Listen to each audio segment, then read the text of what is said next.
Irony. Does anybody remember what irony is? The Titanic is the biggest example of irony.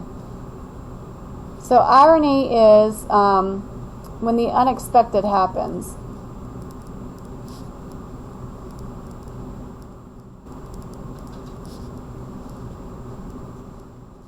So they said, and they even dubbed it, the Titanic couldn't sink. Even God himself couldn't sink it. And what's so ironic about it? It sank. It's it's not funny, it's very sad, but that's how I remember irony. So about the story. After 20 Years tells the story of two old friends who made an appointment 20 years ago to see each other again in New York City. So I know the setting of the story is in New York City. They have lived very different lives since their days together. What happens and how will they meet, and how they meet will surprise you. So make connections. Now, as I've taught, making connections seems to be the biggest thing that kids miss. When I was a kid, I didn't make connections. I wasn't a reader as a kid. Now I make all kinds of connections, and I hope that you guys will make better connections this year now that you're in 8th grade. And there are different types of connections. You need to make connections between the text and yourself, between the text and another text, and then text to your world. And that's why I kind of bring in current events. I talk about it because you guys are living that. You can hopefully use your connections with things in your life. So do you have any friends that you have not seen for a long time? Do you think they have stayed the same, or do you think they have changed? Explain your answer. Does anybody want to share what they wrote? You guys are young. You may not have friends that have moved away. Go ahead, Caleb. My friend Cody, he moved to Colorado. The same thing about him, he's still short. Okay, good. Go ahead, Brianna. My friend Julia, she moved to Tennessee, And you what? she stayed the same. She did. Well, that's good. After you guys get out of high school, it's amazing because you'll get married and have kids, and your friends do change. I don't talk to anybody that I went to school. Well, maybe one person that I was friends with in high school, just because things change. So analyze literature, plot. Now, hopefully you have read this. You've watched the videos from the last weeks of school. Plot basically is the events of a story, right?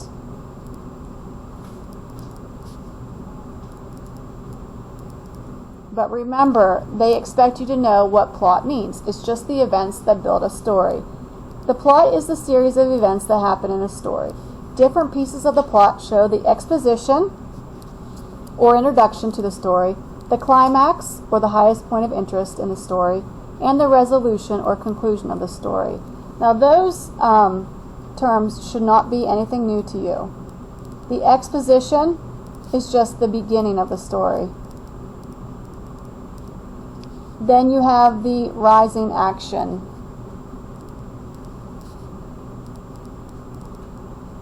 Then you have the climax, right? Where things that's where the fireworks are and things start to go down the other side. Then you have the falling action.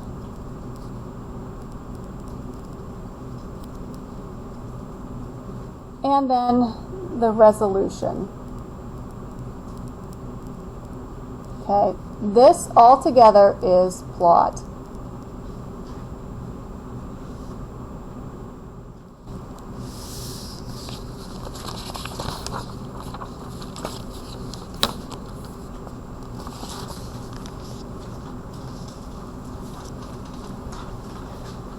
Now remember, when you read, there's certain different types of text structures. Cause and effect is a text structure.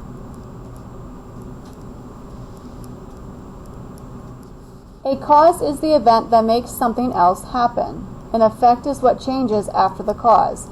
For example, if the cause is a beautiful sunny day, the effect could be many people in the park. If the cause is rain, the effect could be wet, empty streets. As you read, look for cause and effect details in the story. Fill out the chart below. So hopefully, as you read after 20 years, you filled out this cause and effect. Does anybody have a cause that they would like to put down from the story after 20 years? Did you all read the story yet? Okay, it's been a while, so you know what? We'll come back to this. So keep this in your mind. As we read the story, we need to think of things that has a cause and then the effect. Things that were and then how did they change. Okay? This page here has the vocabulary words. Hopefully you wrote them down in your notebooks. And I'm also going to have everybody create a digital notebook just so that everybody has a digital notebook, because if I would collect it, if we ever go virtual, I can't get your papers, but you can send it. It'll be on my Google Drive. I just put it for virtual kids, but I've changed my mind just because it probably would be best if we all had a digital notebook. So make sure that you have those in there. And I'll show you the video that shows you how to make one. I am checking your notebooks October 1st, which I think is what, Thursday or Friday? Is it Thursday? I need a calendar. So make sure that your notebook, you guys can just show me your paper notebook since we're here. So be ready for that. You need to have vocab words, root words, literary terms, any notes. Alright, so let's start reading this story after 20 years. And remember, when you turn in stories, or when I say read a story and I look at your papers, I should never ever see it blank like this, because this tells me that you didn't interact with the text. And you may say, well, I don't mark it up, Mrs. Winter. Okay, well, maybe you don't, but you need to, because this is something you'll do in college, trust me. You will never ever read a college book without interacting with it. There's no way that you can learn or remember all that stuff. So what I'm teaching you now, what they're teaching you in previous years, talking to the text, actively reading, is very important. So I'm going to just model it. I know you've all seen it, but I'm just going to model it so that everybody here and everybody at home knows what I'm talking about, and then I'll let you go and you can continue to mark it up. So after 20 years, a short story by O. Henry. So I've done a lot of talking today.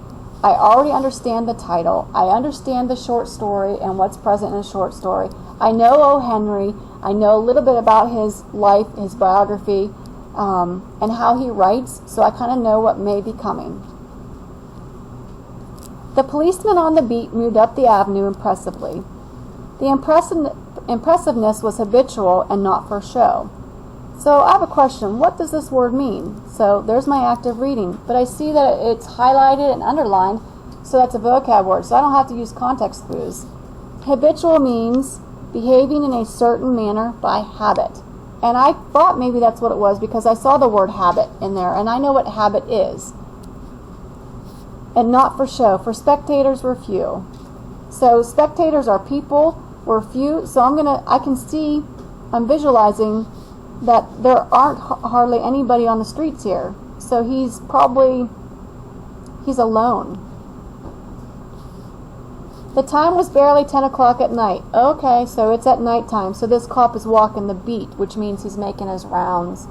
But chilly gusts of wind, with a taste of rain in them, had well nigh depeopled the streets. Depeopled, there's a footnote. That means nobody's there. Trying doors as he went, twirling his club with many intricate and artful movements. Okay, so I have a connection here. You guys probably have never watched this movie, but it was my favorite movie. It's called The Untouchables, and Sean Connery and Kevin Costner are in it.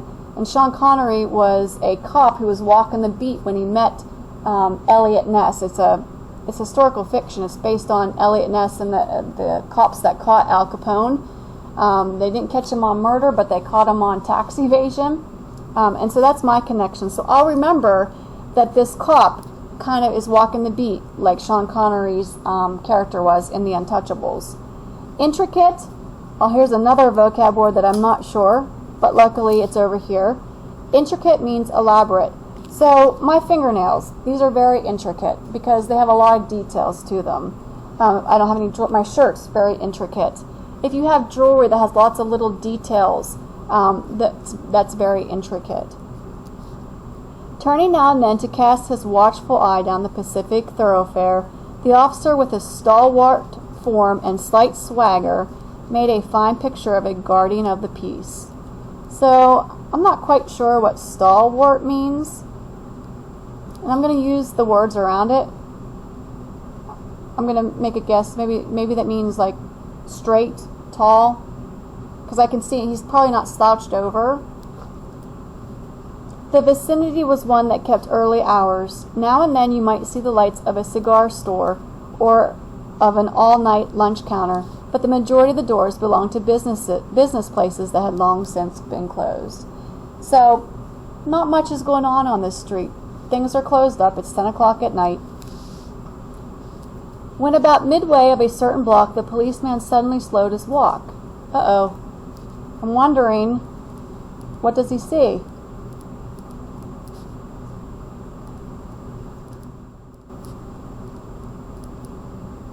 In the doorway of a darkened hardware store, a man leaned with an unlighted cigar in his mouth. That sounds kind of ominous to me. Maybe this guy is out for trouble. As the policeman walked up to him, the man spoke up quickly. "It's all right, officer," he said reassuringly. "I'm just waiting for a friend." When a cop comes by, would you do that? I don't know if I would. I don't know. That to me sounds like he might be guilty of something. Or maybe he's dealt with the police before.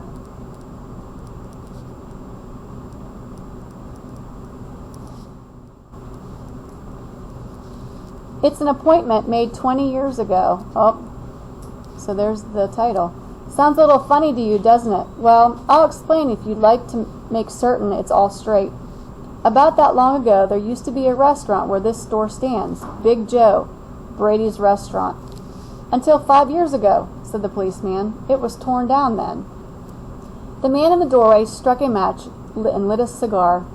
The light showed a pale, square-jawed face with keen eyes. Now here's that direct characterization that we talked about. What's direct characterization? Do you remember? Brianna? We talked about exactly what the character looks like. Right. The author tells you what they look like. That's the easy one. So pale, square-jawed face with keen eyes. So are his eyes wide open? How do you see his eyes? Kind of squinty. I see them, right? And a little white scar near his right eyebrow. His scarf pin was a large diamond, oddly set. Wow. So remember, you guys can draw. So if you want to draw with this guy, to me, this guy seems like he's got a diamond. And since I know that O. Henry wrote in the past, I picture a mobster, a gangster. Because he's got a scar, and I know that being a mobster wasn't a very safe life. It's very dangerous. So this guy here, standing here, would kind of make me, if I was a police officer, wonder what you're doing here at 10 o'clock at night dressed like that, buddy. People don't look like that around here. What's going on? So now over here, think and reflect. Let's see what they say. What do you think about the man standing in the doorway based on his description? Well, guess what? We've already answered that question because of our active reading, because of being a critical thinker. You guys will learn what kinds of questions test makers ask and create. And if you do the active reading, guess what? You are already a step ahead of them. Okay?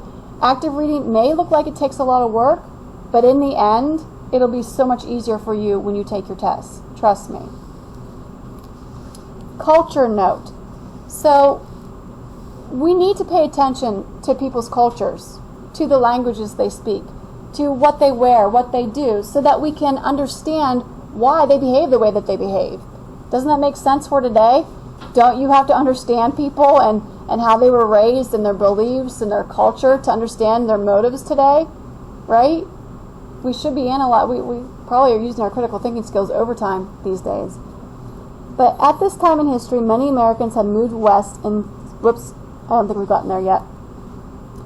So, 20 years ago tonight, said the man, I dined here at Big Joe Brady's with Jimmy Wells. Okay, so Jimmy Wells must be another character. So this guy is friends with Jimmy Wells, my best chum, and the finest chap in the world. He and I were raised here in New York just like two brothers together. I was 18 and Jimmy was 20. The next morning I was to start for the West to make my future. You couldn't have dragged Jimmy out of New York. He thought it was the only place on earth. So Jimmy and this guy were best friends. So Jimmy Wells.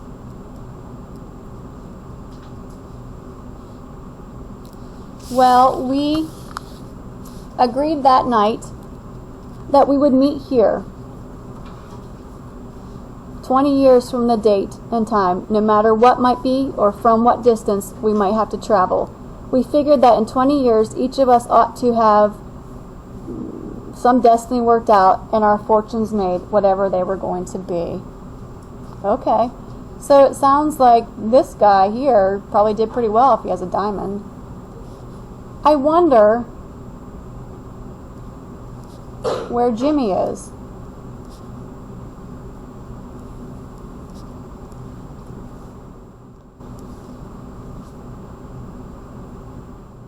It sounds pretty impressive. Pretty interesting, said the policeman. Rather a long time between meets, though, it seems to me. Haven't you heard from your friend since you left? Well, yes, for a time we corresponded. What does it mean to correspond? There's a little footnote. Communicated by letter. So if you correspond, that means to write. But after a year or two, we lost track of each other. You see, the West is a pretty big proposition, and I kept hustling around over it pretty lively. But I know Jimmy will meet me here if he's alive, for he always was the truest, staunchest old chap in the world. Staunchest, what does that mean? So over here, most loyal. So if you're staunch, you're most loyal or committed. Some people today are very staunch about their political opinions. He'll never forget. I came 1,000 miles to stand this door tonight, and it's worth it if my old partner turns up. The waiting man pulled out a handsome watch, the lids of it set with small diamonds. Okay, so he's got a little watch here with diamonds. 3 minutes to 10, he announced. It was exactly 10 o'clock when we parted here at the restaurant door. Did pretty well out west, didn't you? Asked the policeman. You bet. I hope Jimmy has done half as well. He was a kind of plodder. Plodder means one who works slowly and monotonously, a drudge. The good fellow as he was. Okay, so we still don't know this character's name. Brianna? I have a feeling that I think I've read this story before. I have a feeling that Jimmy might be the cop because in the last sentence on paragraph 40 it says, it sounds pretty interesting, said the policeman. Rather a long time between meets, though, it seems to me. Haven't you heard from your friend since you left? The police may have sent this person letters. Okay, so you've made some pretty good predictions and you're paying attention to what they're saying. Can you show me where that was again? It is like the last sentence. Oh, man. All right, well, we'll continue. Brianna, we'll see if you're right here tomorrow.